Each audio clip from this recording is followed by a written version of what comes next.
Monsieur Samuel, vous connaissez très bien ma position par rapport à ces trois présidents, ces putschistes-là, des gens qui ont pris la tête du pays de façon illégale et par la force. Donc moi, ce sont des putschistes et c'est des gens pour moi qui n'incarnent pas une certaine légitimité ni légalité.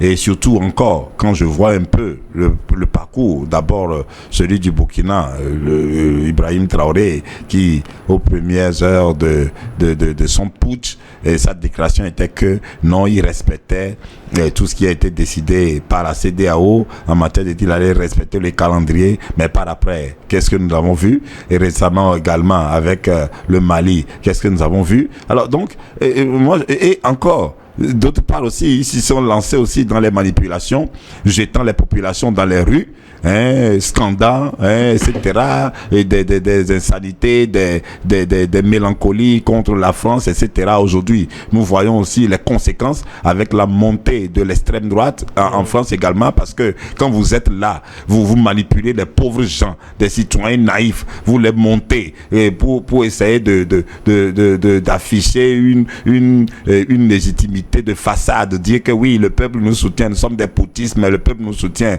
en injuriant les gens, mais les gens aussi chez eux, quand ils écoutent ça, que voilà, c'est les Africains qui les injurent, ben eux aussi ils vont nourrir leur sentiment de mépris, ils vont riposter, mais seulement que ils ne ripostent pas dans la même logique comme nous. Quand nous voyons également des Africains manifester devant les ambassades, les consulats en France, et il y a des comportements, etc., mais surtout ça là, ça suscite des réactions. Donc, vous voyez, la montée de l'extrême droite, etc., il n'y a pas qu'en France. Nous avons vu également en Grande-Bretagne, également, etc. Donc, les Blancs aussi, ils se mettent dans la même posture contre nous, et donc, ça entraîne des conséquences. Alors, moi... Et cette rencontre-là annoncée des putschistes, pour moi, c'est de la façade, il n'y a rien de nouveau. Parce que, même encore, monsieur Samuel, quand ils vont se retrouver là-bas, c'est toujours la langue française qu'ils vont parler.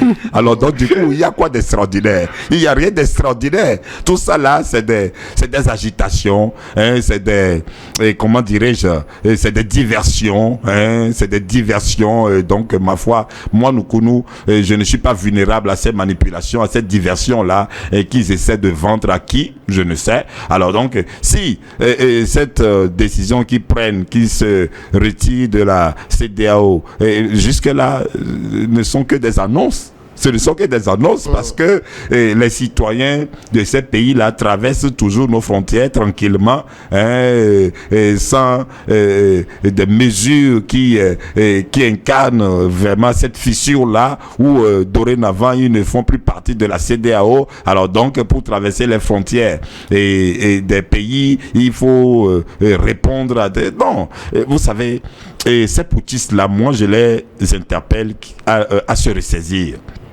Ils n'ont qu'à sérieusement se ressaisir et revoir copie et aller vers beaucoup plus aller vers du sérieux.